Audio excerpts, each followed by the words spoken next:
জান্নাত বলে জান্নাতটা এত সুন্দর, জান্নাতের ভিতরে আল্লাহ হুর দিবে, যেটাও থাকবে সুন্দর। জান্নাতটা আমি বড় বিশাল, বান্দা আরামে ঘুমাবে, বান্দা চির সুখের স্থান। ও সাদ্দাত, তুই কালেমা পড়ে মুসলমান হয়ে যা। সাদ্দাত কয়, তোমার জান্নাত আমি দুনিয়াতে বানায় ফেলবো, নিজে আমি জান্নাত বানাইব। এই কথা বলার জন্য সাদ্দাত গোটা দুনিয়া থেকে স্বর্ণ রূপা অর্থ জোগাড় করে জান্নাত বানাইছে। নিজে জান্নাত বানাইয়া বানাইয়া বানাইয়া বেশ্যা নারী ভিতরে ঢুকায়া দিছে। ঢুকায়া দেওয়ার পর ওই লোকে সাদ্দাত চেয়ে যাবে জান্নাত দেখতে। সাদ্দাত টাকা দেখে একা বুড়া বুড়া ভাগে যায়। সাদ্দাত ডাক দিয়ে কয়, বুড়া তুমি কে? বুড়ায় ডাক দিয়ে কয়, মালাকুল মউত আজরাইল।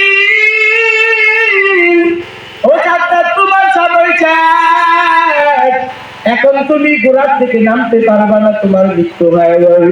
সাদ্দাত কয়, আজরাইল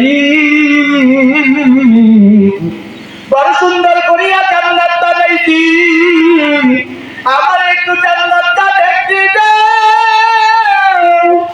আজরাইল কয়, না,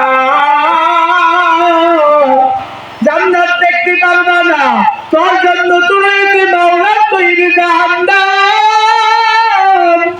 তোর জন্য রয়েছে জাহান্নাম। এই বয়ান করার পর সাদ্দাতের ইন্তেকাল হয়ে গেল। এই যুবকেরা, এই চৈতাহার কান্দার মানুষেরা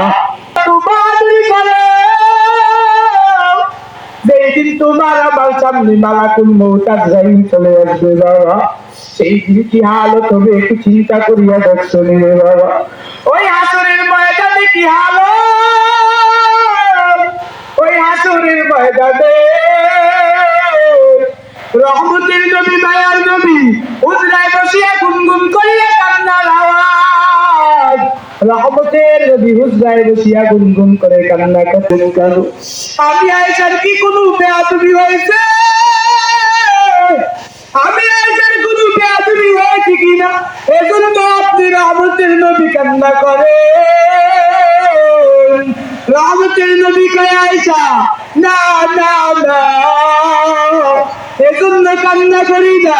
6 বছরের বিবাহ, 9 বছরের সংসার, এর মধ্যে কি এমন হবে, এমন কি এমন বেয়াদবি করবা, এজন্য কান্না করি না। আসরের ময়দানের ভয়, ওই বিভীষিকা ভয়মুক্তার কথা স্মরণ করিয়া কান্না করি। বলে কেমন অবস্থা? বলে একদিকে সূর্যের তাপে জমিনটা গরম, অন্যদিকে জাহান্নামের আগুনের ভয়। আদম নবী কান্না করবে, আল্লাহ বাঁচান।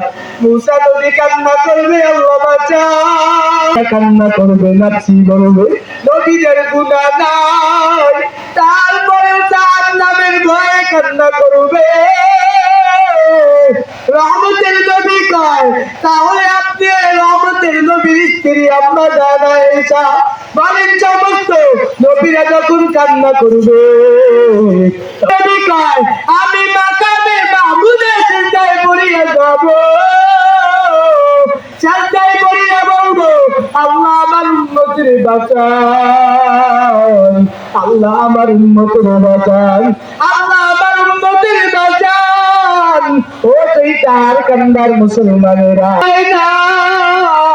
আজকে দুনিয়ার পিছে ছুটতেছি, এজন্য বলি রবের কাছে ফিরে আসো, মালিকের কাছে ফিরে আসো, আল্লাহর কাছে ফিরে আসো উত্তম ইবাদত করার জন্য।